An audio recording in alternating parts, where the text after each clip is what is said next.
Welcome back to another week of the RD2BE podcast. This week we're switching it up, so you've only got me. This week as your host, Carl Barnes, registered dietitian. This week with upcoming big date coming up, I wanted to focus on the Academy Foundation and scholarships specifically for nutrition students across the spectrum of the RD2B. So I'm joined here with Debbie Pettipain, spokesperson for the Academy of Nutrition and Dietetics. So welcome. Hi, thanks for having me. So full disclosure, I have a soft spot in my heart for the foundation. I was on their board and have sat on the scholarship committee for a handful of years, but this is a huge passion of mine. Getting access to funds for school is hugely important, as we know, and getting people into the profession. So can you tell us a little bit about maybe your connection to the Academy, and then we can roll into Yeah, the meat and potatoes. sure, and absolutely. And full confession, I have a soft spot for the foundation as well. I have intersected with it multiple times in my 20-year career. I actually received a scholarship from them for my dietetic internship. And the foundation also has several other awards that aren't necessarily academic scholarships, but I have won the Mary Abbott Hess Award for culinary innovation in the past as well. And then most recently, I was a fellow with the foundation. That's something that's a little bit new and different, and it's for people further along in their career. But sometimes when there's particular projects or goals that the foundation is trying to achieve, they'll post time-bound fellowships, and I was able to do one in 2019 for a year on food security work, which is where my passion is. And on the academy side, I have been an academy member since I was a student, and I currently also volunteer as a spokesperson for the media relations team of the Academy of Nutrition and Dietetics. So lots of fingers in several different places. That is, I always love hearing how people connect with the Academy, what got them passionate about it, and especially within the foundation. Mm-hmm. There's so much deep passion of everyone I've met and worked with, from Yeah. the staff to the volunteers. So it's always great. One thing you hit on as we get into the information about about the scholarships, a lot of people I don't think realize just how broad the opportunities are. So you mentioned Right. some awards, also as Mm-hmm. an intern. So most people just think of scholarships as kind of an undergraduate level thing Right. for most. Yes, absolutely. And also financial assistance for graduate work as well as for people not just pursuing the RD credentials, but dietetic technicians registered as well. In fact, the foundation has more than 100 scholarship opportunities. Exactly how many depends from year to year because it is based somewhat on fundraising. But last year they had 261 financial awards they were able to give out. That's huge. I think one of the biggest advantages is even though there's all these scholarship opportunities, there's just one application. So when you go onto the website, you are able to then apply for the scholarship and you're automatically considered for all of the options that are out there. And to me, that just kind of takes that overwhelm factor down a notch or two, which is really helpful, right? That's a very good point. That's huge, Mm. especially students likely are going to be applying local Yep. affiliates, maybe having scholarships.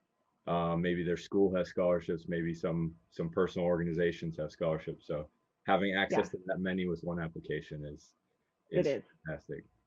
Yes, From the reviewer absolutely. side, it helps as well with the organization Yeah. on that side. Uh, And so and you can probably relate to this as a reviewer, but unfortunately, once you do submit the application, there is still a time delay between when you submit it and when you find out, and that can be really challenging to be patient to wait. And any of us who've gone through match day absolutely can relate to what a challenge that is. But it is because there are going to be, many qualified applicants. There are lots of funding opportunities, and it does take the reviewers time to go through all the applications and match them to the right fit. There's three different things that the reviewers are looking for, and you may even be able to elaborate on some of those. But some of it is, of course, academic achievement, but it's also professionalism, and not just necessarily areas where you have excelled or been able to demonstrate some achievements so far, but also sort of your potential future achievement and professional, again, potential that you might have. And then financial need is a consideration as well. So 3 really broad buckets for reviewers to look at, and then a time delay between when you actually submit your application. We can talk about dates in a little bit, but that deadline is April 19th. And when you'll be notified, which is going to be sort of mid to late July. And that just gives the reviewers plenty of time to weed through all of that. And that's a massive army of volunteers going through that. So it's Yes. a fantastic thing. That's Yes. funny you mentioned match day. So a lot of the big dates coming up, diecast deadline, match day. So Yeah. can you let us know when the scholarships open? And then you already mentioned April 19th they close. So it's a good window for getting info in. Yeah. Yep. They open February 15th. So just circle that heart around that day, the day after Valentine's Day, kind of easy to remember. And you do have some time to work on it. But again, one easy entry, one application, opening you up to multiple funding opportunities. You have through April 19th at 5 p.m. Central Time to hit the submit button. Perfect.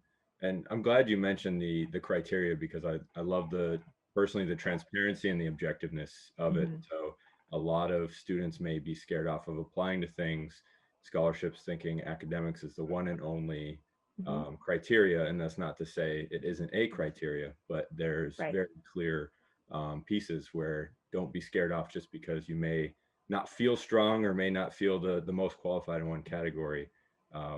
A lot of us have that kind of, personally, I know I have that huge detrimental piece to me. So I'm always like, well, maybe not, but definitely put the application in. Yeah, because we can definitely set the bar really high for ourselves, but that's one of the wonderful things about this field in general is just the diversity of interests. And there's multiple ways that you can then showcase what it is that taps into your passion for dietetics. And it's not just about academic achievement. So there are scholarships that are available, as I mentioned, to people who maybe want to pursue a doctoral degree and maybe they're very academically minded, et cetera. There might be people that are finishing their undergraduate program and they are still interested in a broad array of things and have multiple, perhaps, student organizations, clubs, activity, volunteer things that they can point to. We're definitely a profession that supports working students and students from diverse backgrounds. And all of that is taken into consideration when you're applying for these funds. It's one of the reasons why there are so many different awards that are given. And I did mention before that the number of awards is directly tied to fundraising. So let me just speak to a moment about where the money actually comes from. And these are some of the details that I continue to be reminded of or learn about the foundation, despite being an Academy member for so long. And that is that the foundation itself, it really is its own entity. It's an independent 501c3 public charity.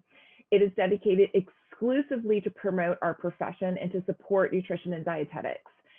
And the funding does not come at all from member dues. So when you join the Academy and you pay your member dues, none of that money is going to the foundation. The foundation is asking Academy members to donate, but it's also doing very separate fundraising from a variety of partners that are out there as well. And then, of course, they invest some of the funds. So depending on sort of that return on investment, all of those factors come into the dollar amount that they can then divvy up an award. And last year it was about over $260,000 that they were able to award to their applicants. That's fantastic. I'm really glad you hit on that, because I always say I'm a cheerleader for the foundation, and that sounds very cliche, but when you actually dig into it and even compare to other organizations, right, where you may have a governing body and then a foundation's just kind of that side entity and is usually pulling main source of funds from member dues or something like that. Right. I absolutely love the transparency of this is solely from practitioners, from the public giving back to the profession. And as we talk about diversity in the profession, as we talk about access to education, financial barriers is one of the biggest conversations. Absolutely. Scholarships is where the conversation begins. Obviously, it's a very thorough and broad conversation, but This is the number one resource I'm putting out to everybody. So um, Yeah, I love it. And I do think that as the Academy works to create a more diverse workforce, the foundation is supporting that mission by making scholarships like this available. And then hopefully one day you will be able to turn around and look back at the support the foundation gave you early on in your career and donate back to it as well. So it all comes around full circle, we hope. Very true. For any RDs that like to listen in on these for our interviews with various dietitians, if you whether you're pursuing a future education or maybe you're more well situated, I'm a huge proponent. I give to the foundation every year just because Mhm. of the practice what you preach. So Absolutely. anyone who's in a better position, this is a great way to give back. Do you mind hitting on the date again, and then anything else you want to mention? Sure, absolutely. So to apply for a scholarship with the Academy Foundation, you'll visit their website at eatrightfoundation.org/scholarships. If you need more information, you can email scholarship, that's singular, at eatright.org. But just by visiting that one site and with one application, you will be able to apply for hundreds of scholarships. The application process opens February 15th and closes at 5 p.m. Central on April 19th. Scholarship notifications will go out in late July.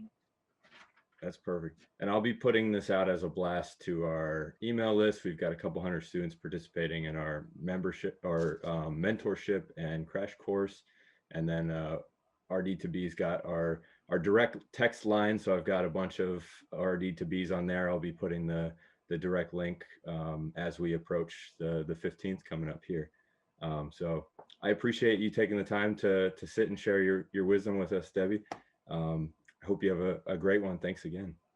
Thank you for having me and good luck to all of the applicants.